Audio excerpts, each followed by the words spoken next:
pamalandong sa pulong sa Dios sa kabuntagon. Sliced bread, dawata ug kana ang pulong sa Ginoo.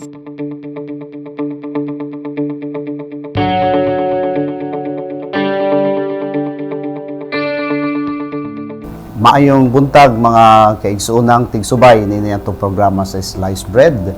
Karon ang Domingo sa Pasyon. Busa ang basahon nato og pamalandungan nga ebanghelyo mao unta ang taas kaayo nga sugilanon sa pasyon sa atong Ginoong Hesus. Gikan kini sa ebanghelyo ni San Marcos kapitulo 15 bersikulo 1 ngadto sa 39. Panalang sa itong pamalandong karon, ako lang basahon ang usa ka bahin niini. Nasayod man gud si Pilato nga si Jesus gitugyan sa kadagkuan sa mga pari tungod sa kasina. Apan gihulhugan sa kadagkuan sa mga pari ang mga tao nga pangayoon nila kang Pilato si Barrabas nga mao'y buhian. Misulti pag-usab si Pilato sa mga tao, unsa man di ay akong buhaton niining inyong gitawag nga hari sa mga Hudiyo? Ug misinggit sila pagtubag, ilangsang siya sa krus. Kay unsa man di ay ang sala nga iyang nahimo, nangutanan si Pilato. Apan misamot sila pagsinggit, ilangsang siya sa krus. Buot magpahimuot si Pilato sa mga tao busa iyang gibuhian alang kanila si Barrabas. Unya, iyang gipalatos si Jesus o gitugyan ngadto kanila aron ilangsang sa krus. Sa mga igsuon, gipili na ko ni mobo lang nga porsyon sa pasyon sa atong Ginoo ay niini manggod mobo nga bahin atong makita gayud nga ang atong Ginoong Hesus no iyang pagpakasakit at dili iyang binuhatan gilangsang siya sa krus dili tungod kay siya sad-an. Gani si Pilato nasayod nga walay sala kining tawhana, maubuot siya nga posible si Barrabas maoy iyang ihatagan og kining si Kristo ba iyaha untang hatagan niining gitawag og pagsaulog sa Pasko nila. Dunay usa ka piniriso nga ginapagula.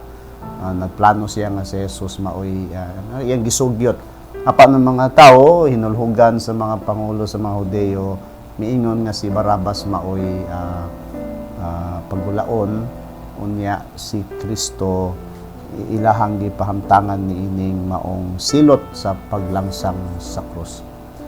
Mga igsuon, panahon sa pagpamalandong nato sa pasyon o pagpakasakit ni Kristo diha sa krus, lagmit ang naa sa tong nahuna ang mga samad nga iyahang nahiaguman tungod sa pagbunal kaniya sa mga kalaban, sa mga sundalo, ang pagbutang niya og kining korona nga tunukon og ang paglangsang niya sa krus no, dagko nga mga samad sakit kana physically. Apan sa tinuod lang mga igsuon, ang kasakit ni Kristo dili lang physical, mas lawom pa ang iyang giagian nga pasyon. O ang naghatag og kasakit niya dili man gani ang iyang mga kalaban, kundili ang mga tawo nga iyang hinigugma. Panalitan, usa ka higala niya si Judas, kauban niya diha sa iyahang 12 apostles, pinili niya unsay gibuhat kaniya, gibudhian siya. Mas sakit kana ang pagbudhi, mas sakit pa sa mga physical nga samad nga atong masinati. Ikaduha, ang paglimod ni Pedro kaniya. Kisa man na si Pedro, sinaligan niya, no? Pedro, ginganlan siya Pedro kay nagsalig si Kristo kaniya nga ligon siya nga mahimong leader. Apan mahuyang siya og iyang gilimod si Kristo.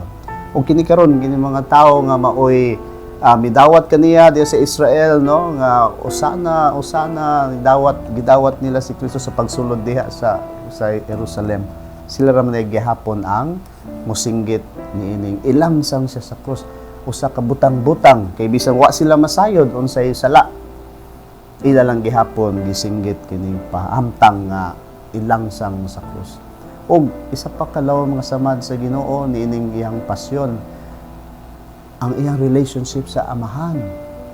No? Siya ang pinangga sa amahan. Apan moabot sa punto nga ang amahan maghilom siya kay tungod sa sakripisyo nga ilang buhaton si Kristo mamatay sa krus nga bation niya nga daw gibiyaan siya. Ginoo, Ginoo, nganong gibiyaan mo ako. Mga igsuon diyan ato makita ang lawom nga pasyon sa Ginoo, ang samad nga iyahang nadawat gikan sa iyang mga suod. Og mamalandong kita, ang samad ni Kristo nagpabilin karon masakitan siya tungod nato. Kita nga mga midawat kang Kristo nagdala sa iyang pangalan ng Kristiyano, posible kita mahinungdan karon sa daghang mga kasakit pa ni Kristo. Kita nga dunay relationship kaniya, no?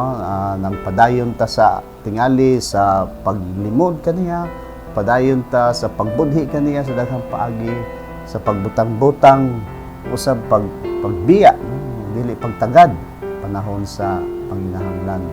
So mga igsuon, kining Kwaresma, labi na ning mosulod ta sa Holy Week, tinuod importante ang imbitasyon ni ini kanato, dili lang kay mag-focus kita sa mga kasakit o sa mga samad, kundi ang invitation ani mga igsuon nga kining mga samad nga sa nasinati ni Kristo, kita nga mga nasamdan tungod sa atong mga kasalanan,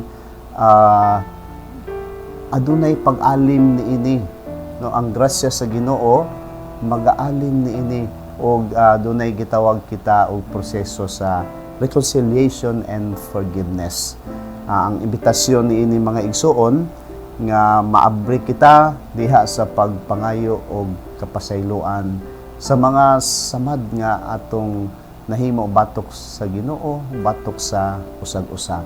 After all, si Kristo mismo bisan diha sa krus miingon siya, amahan, pasaylua sila, wala sila masayod sa ilang libuhat. So, klaro kay mga igsoon nga andam na ang Ginoo sa unsay iyahang mahimo alang sa pag-alim ni ining tanang mga samad ug walay lain kundili ang grasya sa pagpasaylo. So mga igsoon, katapusang semana sa Kwaresma, mosulod kita sa Holy Week. Ayaw gyud kalimti nga maalim unta ang imong mga samad, ang mga samad sa mga suod nimo o ang mga relasyon nga nadaot tungod sa atong mga kasalanan, adto ta sa invitation sa reconciliation. Be reconciled with your friends nga nasakitan nimo, sa imong pamilya, basig igsuon o atong ginikanan sa doon natay mga conflict. Be reconciled. Pangayog pasaylo o pagpasaylo. Ug humaniana duol sa Ginoo, pangayog pasaylo sa Ginoo. Gani kita mga Katoliko, we are very blessed with the sacrament of reconciliation and penance. No, kay niana nga sakramento, makasaulog kita sa grasya sa kapasayloan sa Ginoo. What a gift! Usahay na ang mga gasa, dili na to gamiton, no? Ang gasa sa reconciliation. Kining pagpangumpisal na to, daghan ka na to, posible, wala na nagaan to sa kumpisal. It is a great gift nga ato lang pasagdan, no? Wala na to tagda.